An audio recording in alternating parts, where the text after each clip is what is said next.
की सर्विस में से आ रहा हूँ। एल्बर्ट प्रदीप जो कि 35 इयर्स के हुए, उनका बर्थडे था। तकरीबन 80 के करीब लोग थे और काफ़ी अच्छा प्रोग्राम था। मैं ये सोच रहा था कि वहाँ पर एक खुशी थी, एक का बर्थडे था, एक जना खुश था, लेकिन यहाँ पे वेडिंग एनिवर्सरी में दोनों इन्वॉल्व हैं, दोनों की खुशी है, डबल खुशी है। तो ये खुशी जो है ये बहुत मुबारक, बहुत ही ब्लेसिंग है खुदा की, जिसको हम अपनी ज़िंदगी में ऑर्डिनरी तौर पे कभी ना लें। और बाइबल हमें यही बताती है, marriages are made in heavens. खुदा ने आसमान पे आदम के लिए इंतज़ाम किया, तो ये मामूली चीज़ नहीं है। और इसे यही नहीं सोचना चाहिए शादी हो गई जी, वेडिंग एनिवर्सरी आ गई, 1 आ गई, 2 आ गई, 4 आ गई, 5 आ गई। नो, खुदा ने हमें इस काम के लिए ही बनाया कि हम अपनी ज़िंदगी से इस दुनिया के अंदर राज करें, इस दुनिया के अंदर उसकी ज़मीन के ऊपर अपना कंट्रोल रखें, और खुदा का नाम आसमान पे ऊंचा हो रहा, ज़मीन पे भी हमारी ज़िंदगी से ऊंचा हो। ये खुदा चाहता है हमारी ज़िंदगी से।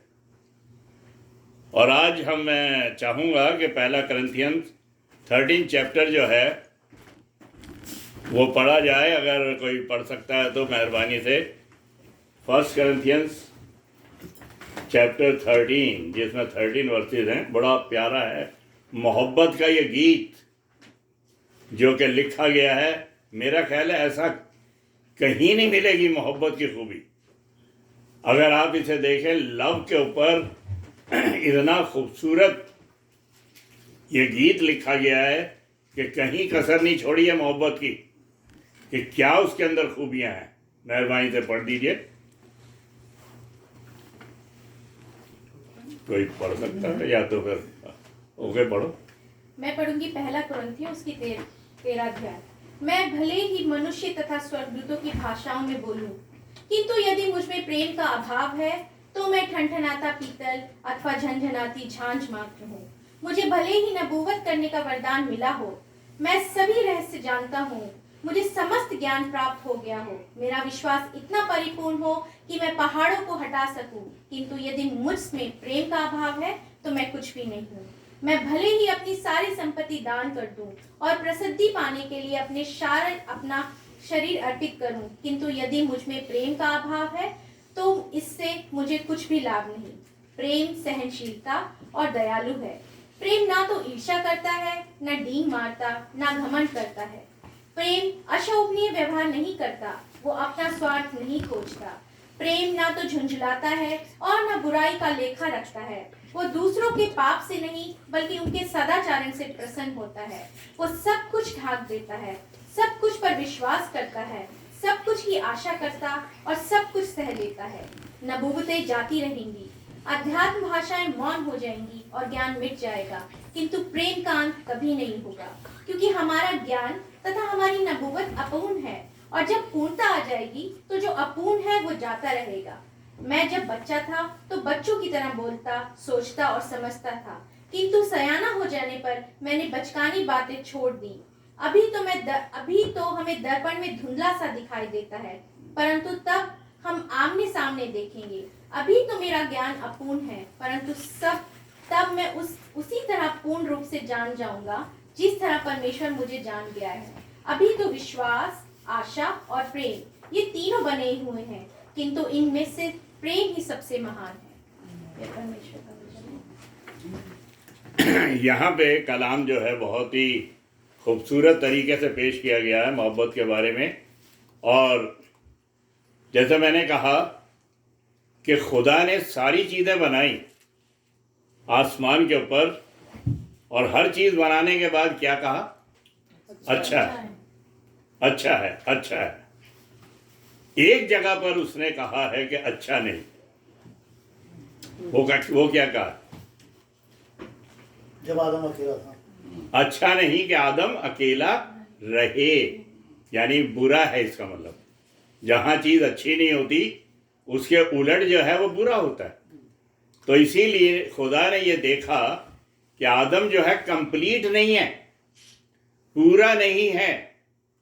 हर एक जानवर का जोड़ा बना दिया, हर एक जानवर को अच्छी तरह से बना दिया, लेकिन इंसान को जब बनाया उसने तो एक तरह से वो अधूरा था।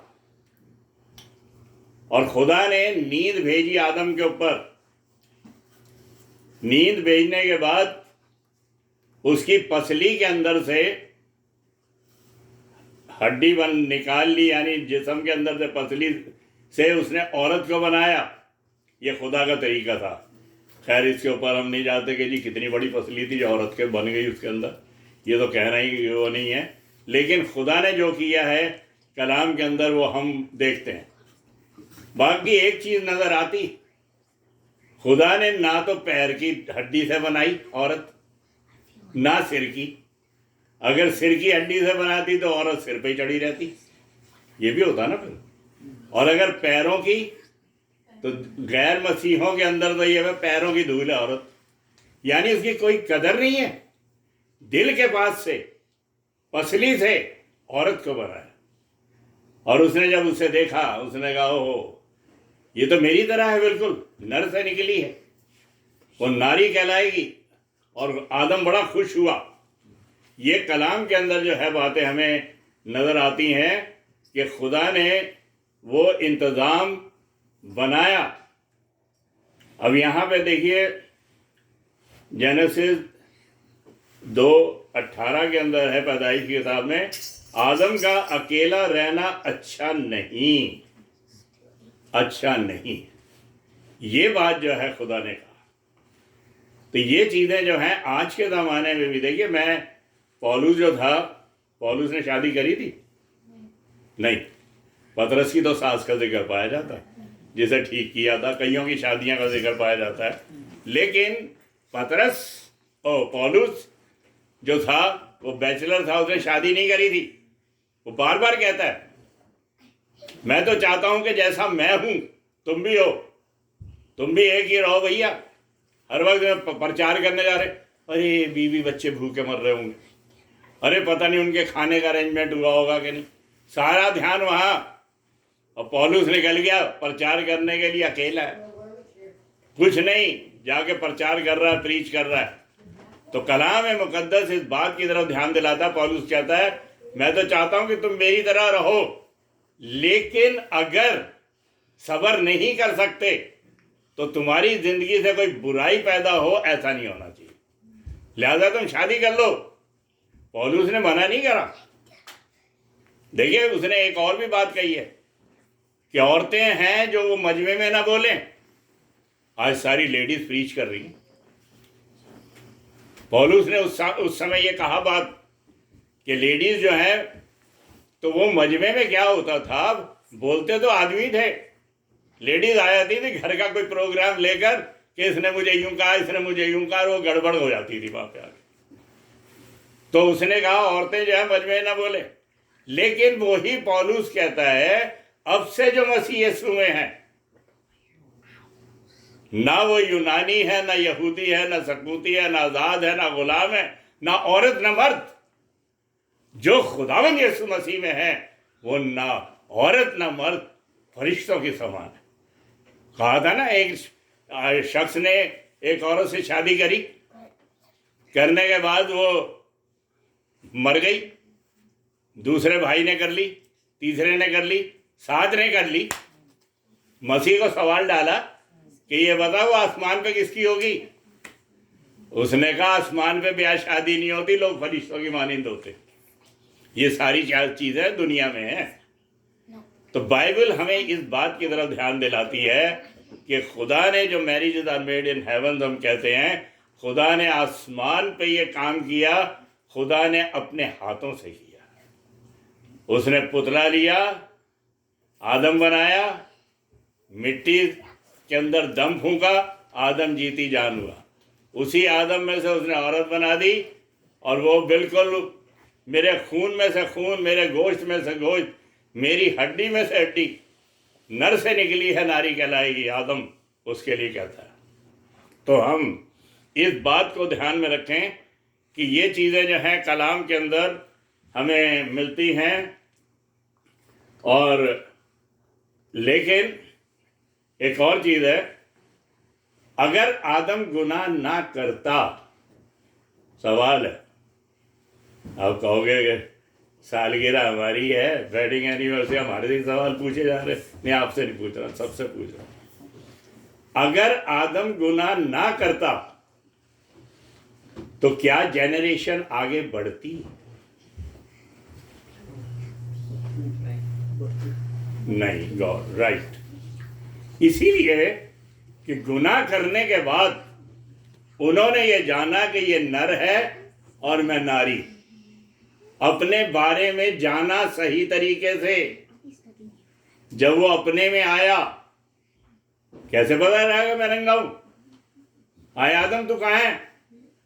खुदावंद मैं नंगा हूं, छुपा हुआ। तुझे किसने बता दिया? पहले तो तुम दोनों ही ऐसे फिरते थे, अब किसने बता दिया? गुनाह करने के बाद उनको अपनी नेकेडनेस जो थी वो नजर आने लगी, यानी वो पाप नजर आने लगा कि हमारे अंदर बुराई आ गई। और फिर उसके बाद जेनरेशन जो है वो बढ़ती है गुनाह के बाद। तो बाइबल हमें इसी तरफ ध्यान दिलाती है। और ये गुनाह करने के बाद, बिगाड़ आने के बाद, ये जो है आगे जेनरेशन बढ़ती है।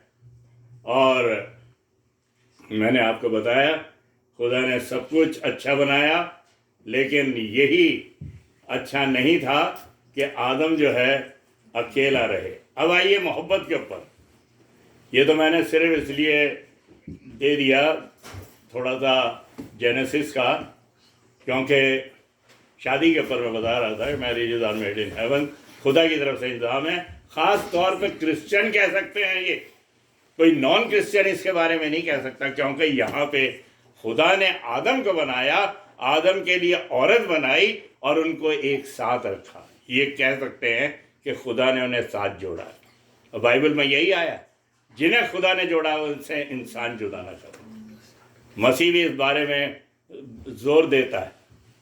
मसीह जो था कानाए गलील के अंदर शादी में जाता है, उसने कभी इनकार नहीं करा शादी में जाने के लिए, शादी में भी जाता है। दुआ बंदगी में जाता है, अगर लाजर की कब्र पे है तो शादी के अंदर भी है, वहां पे भी जाता है। और मैं खत्म हो जाती है तो पानी को मैं में तब्दील कर देता हूँ। तो कलाम मुकद्दस के अंदर ये भी है कि मसीह जो है सिर्फ यही नहीं कि लेक्चर ही लेक्चर दिए जा रहा है, सारी चीज़ों के ऊपर ध्यान देता था, सारे रिश्तों के ऊपर भी ध्यान देता था। माँ मरियम गई हुई है तो वो भी क्या हुआ, किसी रिश्तेदार की होगी शादी, काना है गलील के अंदर, वहाँ पे पहुँचता है।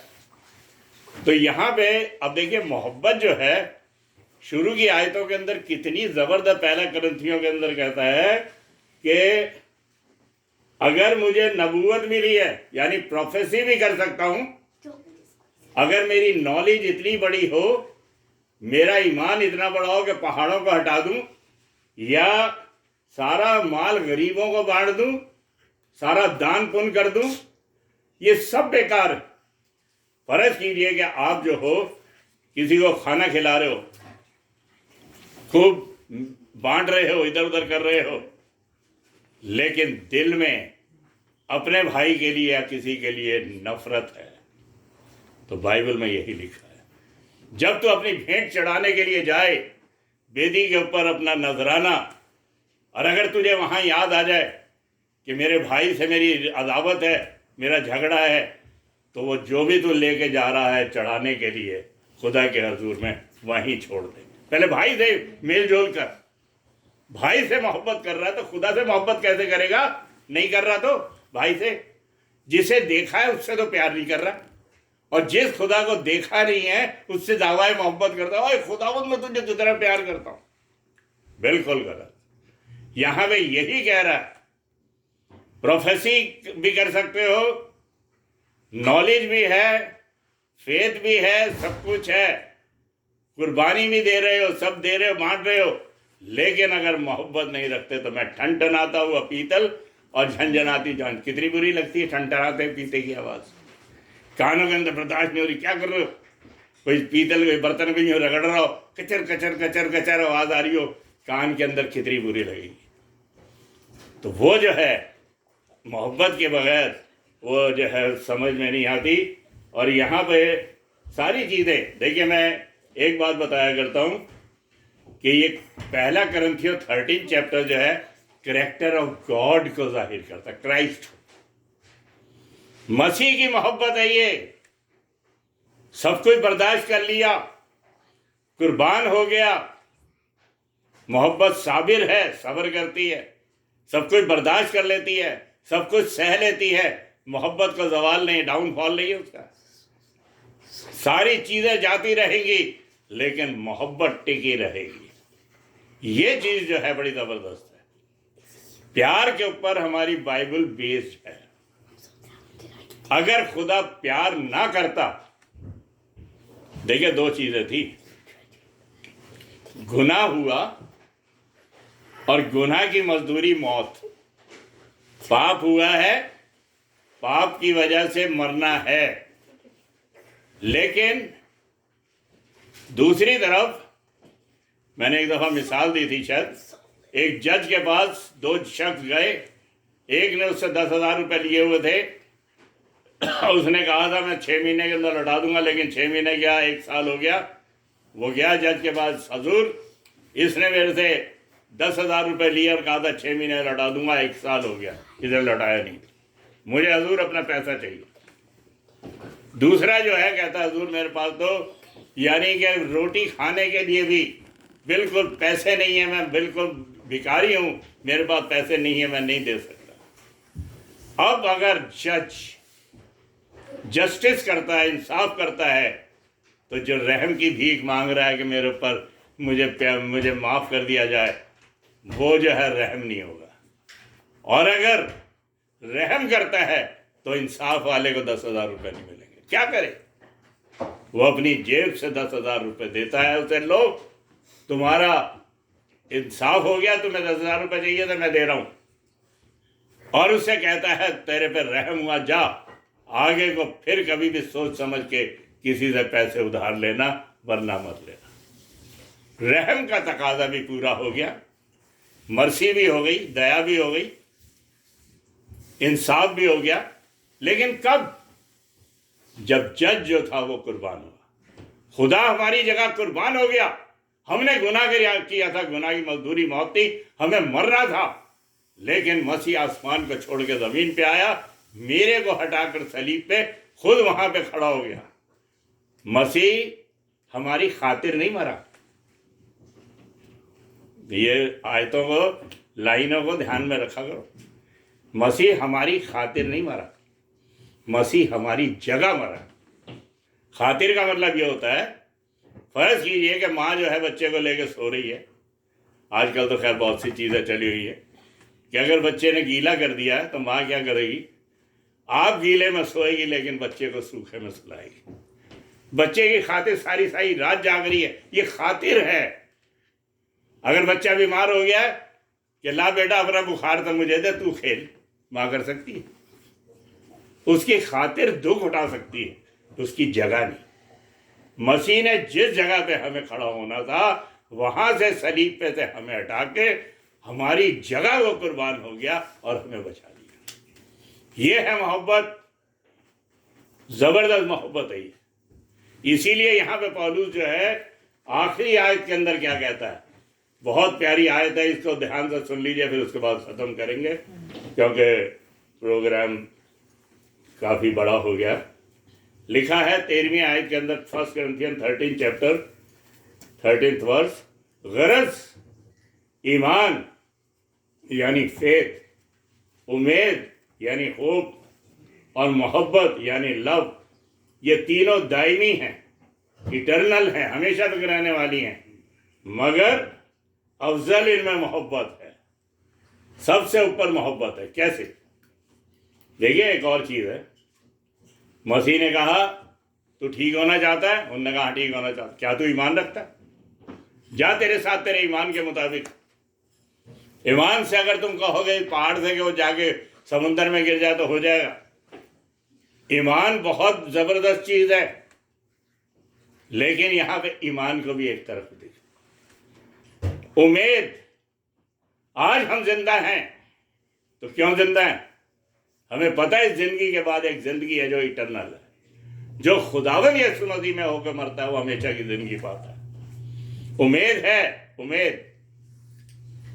लेकिन उसके बाद भी तीसरी चीज जो है मोहब्बत कह रहा है, यानी ईमान भी बहुत जबरदस्त जरूरी है, उम्मीद भी, होप रखना कि भैया हमें मिलेगा खुदा के जरिए से आसमान पे नई जगह और हेवन, ये हमें उम्मीद है, होप है।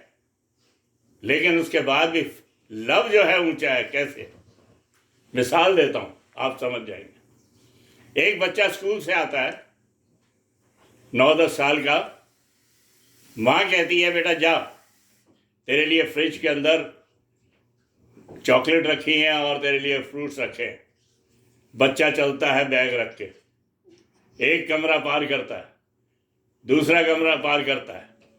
उसे ये है माँ ने मुझे कहा है,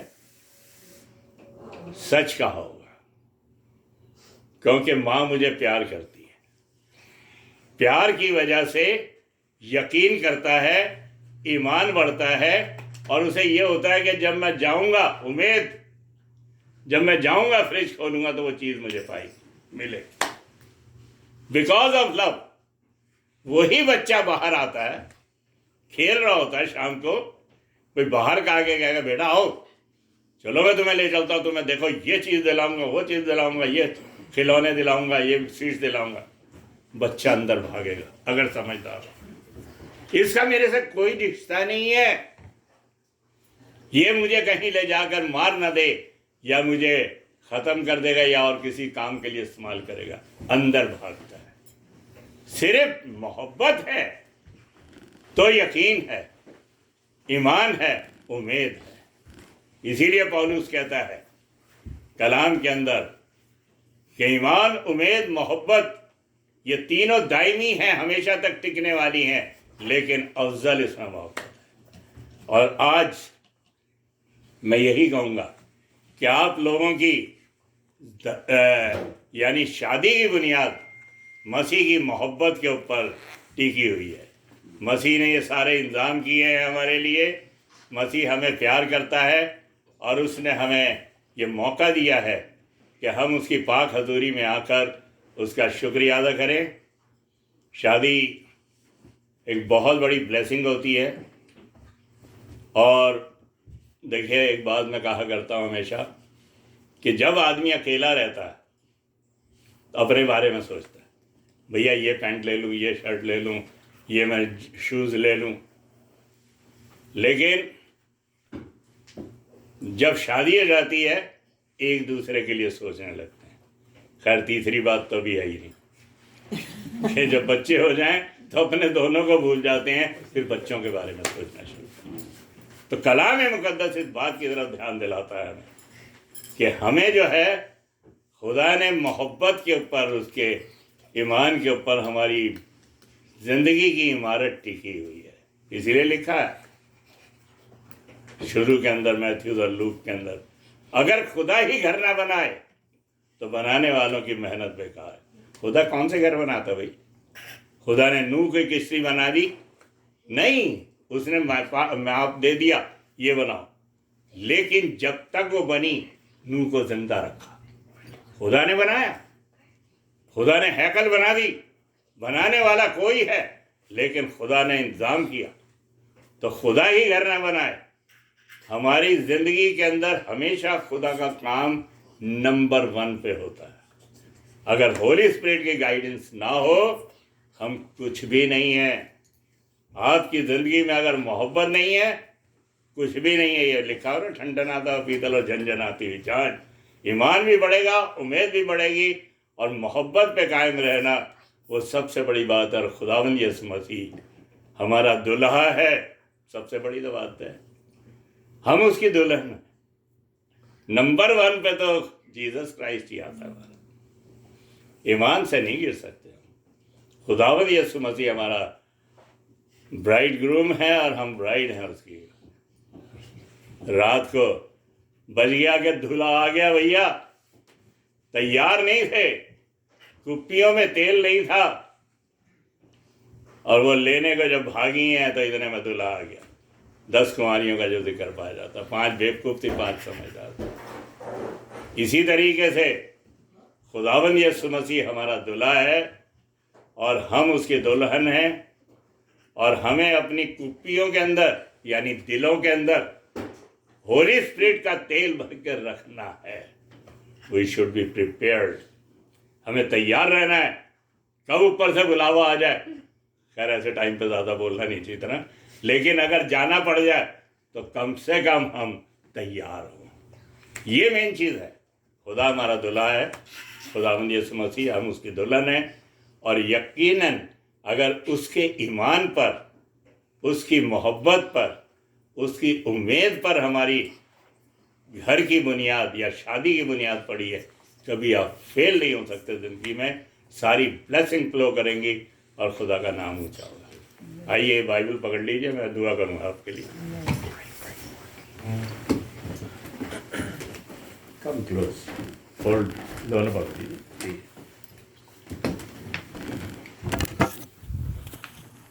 आसमान और ज़मीन के खालिक व मालिक, तेरा लाख लाख शुक्र करते हैं इन बच्चों के लिए, सैमसन के लिए और सारा के लिए, जिनकी आए खुदावंद आज शादी की सालगिरह है। तू अपने मुकद्दस हाथों से इन्हें ब्लेस कर दे, तमाम आसमानी और ज़मीनी बरकतों से नवाज दे आए खुदावंद, ताकि किसी भी तरह से ये कमज़ोर न पाए जाएं और तेरे जलाल और तेरी महिमा को जाहिर करते चले जाएं। इन्हें सेहत और तंदुरुस्ती, उम्र की दराजी और ज़िंदगी की खुशहाली इनायत कर, और अपने जलाल और अपनी महिमा के लिए बहुतायत से इस्तेमाल कर। पूरे ख़ानदानों पर जितने यहाँ मौजूद हैं, सब पर तेरी बरकत चाहते हैं। तेरे ही मुबारक, जिंदा और जलाली नाम में ये मांगते हैं, आमीन।